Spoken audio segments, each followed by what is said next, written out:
Bonjour et bienvenue dans l'entretien de l'intelligence économique, l'émission consacrée aux coulisses de la mondialisation. Rival systémique pour l'Europe, défi systémique pour l'OTAN. La Chine est au centre des préoccupations géopolitiques et géoéconomiques de l'Occident. Alors, faut-il construire un pont ou un mur entre la Chine et nous ?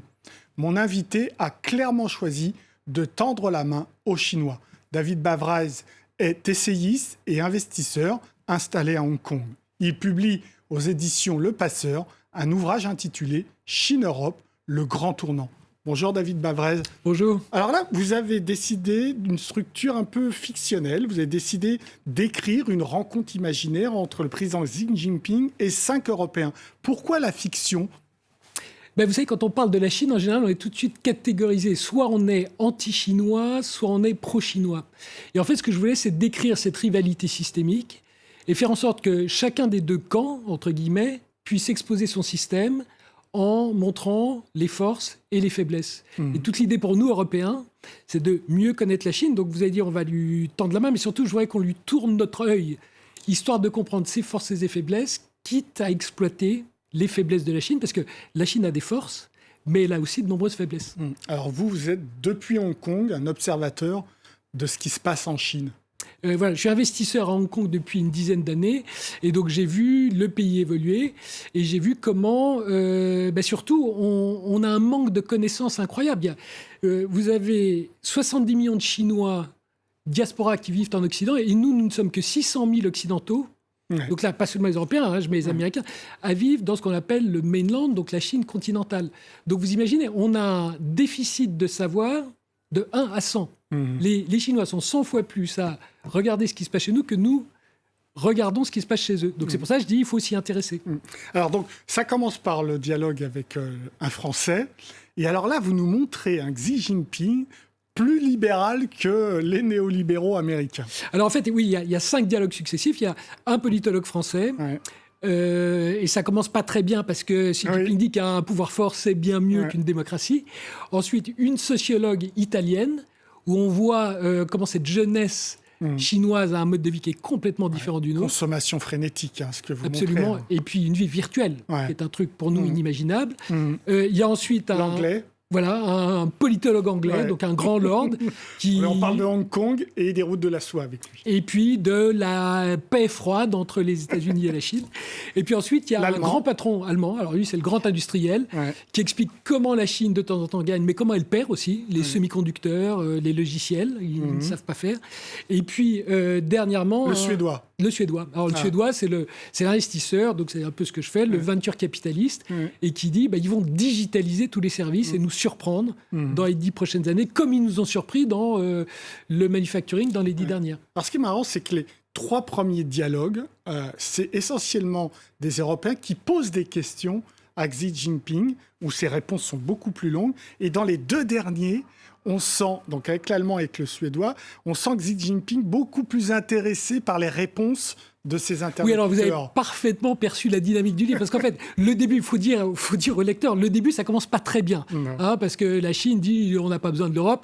Et puis petit à petit, je ne vais pas vous dévoiler tout le livre, mais petit à petit, vous allez voir qu'il y a une happy end, comme on dit en anglais, et qu'en fait, qu'est-ce qui se passe aujourd'hui ? Pourquoi c'est un grand tournant ? Je dis Chine-Europe, un grand tournant. C'est que, en fait, l'Europe a jamais eu autant besoin de la Chine, parce que nous, il n'y a plus de croissance en Europe et qu'il y a encore de la croissance en Chine. Mais ça, on le comprend assez facilement. Mais on ne comprend pas que la Chine a jamais eu autant besoin de l'Europe. Parce que cette Chine a besoin de productivité, elle a besoin de technologie occidentale, et les États-Unis vont plus leur donner. Donc la Chine doit comprendre que nous, c'est pas seulement le fromage et les cochons et les produits de luxe, mais qu'il y a tout un tas de technologies en Europe et que la Chine a intérêt à se rapprocher de nous parce qu'autrement, ils vont tomber dans un piège américain. Le dialogue avec l'Allemand et ça se passe moins bien. Ça se passe moins bien pour le président Xi. Très clairement. Vraiment, Xi Jinping, il pense qu'on est ringard. nous, l'Europe. On est vieux, on ne pense pas à notre jeunesse. Alors ça, c'est le début du livre. Ouais. Ça, c'est le début du livre. C'est pour ça qu'il ne faut pas paniquer. Et vous verrez que, en fait, une rivalité systémique, c'est que nous avons nos forces et nos faiblesses également. Et le problème qu'on a européen, c'est qu'on a tendance à insister beaucoup sur nos faiblesses et pas assez sur nos forces. Et la productivité, on est extrêmement productif, en Europe et notamment en France. Et ça, c'est ce dont la Chine a absolument besoin sur le plan économique. Alors, vous proposez évidemment la main tendue, c'est clair, hein, alors qu'on a bien compris que nos amis américains n'étaient pas dans une main tendue. Qu'est-ce que nous, Européens, on a à y gagner ? Vous savez, on a signé un accord sur les investissements au mois de décembre, 7 ans de négociations. Ouais, mais qui n'a pas été ratifié et qui semble... Non, au bout de 2 mois, le Parlement européen dit « je ne veux même pas le regarder ». Alors en fait, c'est très... Et sur les Américains qui nous disent « mais vous ne pouvez pas aller en Chine, c'est scandaleux, ils ne respectent pas les droits de l'homme ». Sauf que l'an dernier, les États-Unis n'ont jamais autant investi en Chine de toute l'histoire. Alors moi, je pose une petite question à nos amis américains. Quelles sont les valeurs occidentales qui nous empêchent, nous, Européens, d'aller en Chine, mais qui, vous autorise à y aller 2 fois plus? Et j'attends la réponse avec impatience. Alors, qu'est-ce que nous, on peut leur amener, Européens, d'un point de vue techno-industriel? Est-ce que les Américains, eux, n'ont pas tout le package, après tout? Non, parce qu'en fait, si vous prenez l'Internet, qui est quand même le truc le plus dément qui se passe dans nos vies, les 10 dernières années, c'est l'Internet du consommateur, c'est le smartphone. Ouais. Et les 10 prochaines, c'est l'intelligence artificielle, c'est le B2B en fait, c'est le logiciel industriel. Les données industrielles. Les données industrielles. Ouais. Et les États-Unis ne font plus de manufacturing depuis 10 à 20 ans. Ils ont arrêté. Parce qu'ils ont dit on laisse ça aux autres pays parce que c'est pas assez de valeur ajoutée. Donc en fait, les logiciels industriels, vous et moi, on ne les connaît pas parce que c'est pas du grand public, mais l'Europe en est pleine. Vous prenez les Allemands, Bosch, Siemens, il y a plus d'ingénieurs en logiciels industriels que chez General Electric aux États-Unis. C'est pour ça que j'ai dit aux Chinois, mais arrêtez d'être obnubilés avec les États-Unis. Il y a tout un savoir-faire européen. Par contre, maintenant, il faut le payer. C'est-à-dire c'est-à-dire qu'on ne va plus vous le donner gratuitement comme on l'a fait historiquement. Oui, ils ne vont plus le prendre maintenant, à travers des transferts de techno. Absolument, parce qu'on dit, vous n'avez plus le... En fait, les États-Unis ne vont plus vous le donner. Oui. Mais il va falloir un peu qu'on se batte, il va falloir qu'on soit meilleur en égo. Bon, alors, admettons, on a ça. Et on attend quoi de la Chine en contrepartie? Eux, c'est la croissance. C'est ça qui est extraordinaire. C'est que nous, Européens, on a eu historiquement... C'est un peu arrogant de le dire, mais je le dis quand même, 1/3 des grandes idées du monde, alors qu'on est seulement 400 millions. Et la Chine, dans les 10-20 prochaines années, c'est 1/3 de la croissance mondiale. Donc moi, je pars de ce principe. 1/3 des idées mondiales, 1/3 de la croissance mondiale, il y a quand même un truc à faire ensemble. Et les 10 dernières années, on n'avait pas le choix. Chaque fois qu'on a une bonne idée, en fait, on se les fait piquer par les États-Unis autant que par la Chine. Nos boîtes qui réussissaient, c'était à chaque fois les Américains qui les rachetaient. Donc je dis aujourd'hui, au moins, on a le choix entre les deux. Donc je ne vous dis pas d'arrêter de faire du business avec les États-Unis. Je vous dis, on a 2 opportunités. Si on a un Picasso à vendre, maintenant on appelle New York et on appelle Shanghai. Et qui paye le plus? Impossible pour la Chine de nous contourner, nous, Européens. Alors, naturellement, les Chinois vont tout faire pour être super bons en égo et dire vous n'avez plus de croissance chez vous. Et c'est pour ça mais c'est pour ça qu'il faut qu'on la connaisse. C'est que si on connaît ses faiblesses, on est en rapport de force. Mais ils vont arriver, ils vont dire on est numéro 1 mondial en tout. Génie, vous allez dire non, il y a tout un tas de secteurs. Les semi-conducteurs, vous ne savez pas faire. Vous avez mis 250 milliards de dollars. Ils en ont remis là. Exactement. Et ça marche plan. Et ça marche toujours pas parce qu'il faut une confiance dans une chaîne de valeur. Et ça, en Chine, vous ne l'avez pas. David Bavrez, on a vu la pandémie. Est-ce qu'il faut arrêter de localiser en Asie, en Chine?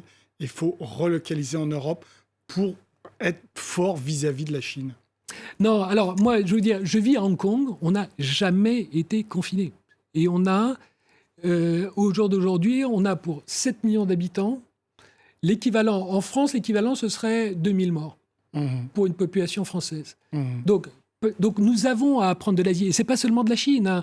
Et regardez ce qui se passe là récemment. On a un variant Delta qui arrive.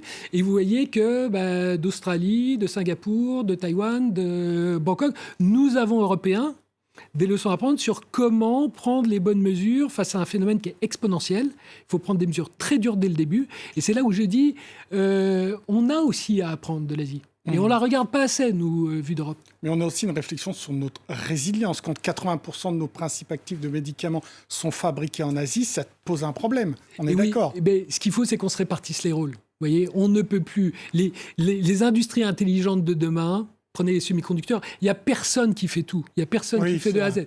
Il faut qu'on réfléchisse. Où est notre valeur ajoutée? Où est-ce qu'on est les meilleurs? Où est le goulot d'étranglement qui fait que tout le monde va avoir besoin de nous? Mais n'ambitionnons pas de tout faire. Parce que ça, aujourd'hui, c'est plus possible dans le monde. C'est l'objectif des Chinois, quand même.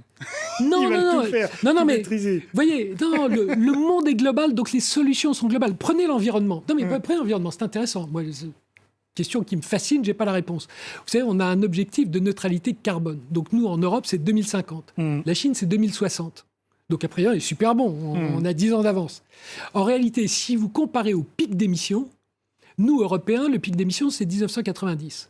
Donc 1990, 2050, on se donne 60 ans pour résoudre le problème. Les Chinois, le pic d'émission est en 2030. Donc 2030, donc ils ne se donnent que 30 ans pour résoudre notre problème. Dernière question, David Bavrez, réponse rapide. Vous vivez à Hong Kong, vous avez vu les derniers événements politiques, la prise en main de la Chine continentale sur Hong Kong. Est-ce que vous vivez bien ou est-ce que vous avez peur pour l'avenir de Hong Kong?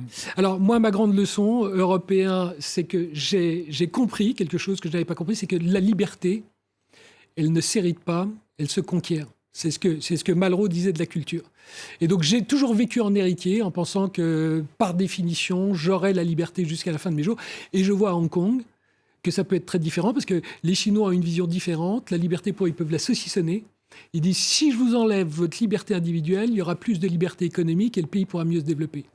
C'est très dur pour nous, mais ça fait partie des paradoxes qu'il faut qu'on essaie de comprendre. Merci beaucoup, David Bavrez, pour vos réponses. L'entretien de l'intelligence économique est terminé, évidemment. Vous pouvez retrouver cette émission sur france24.com. Au revoir.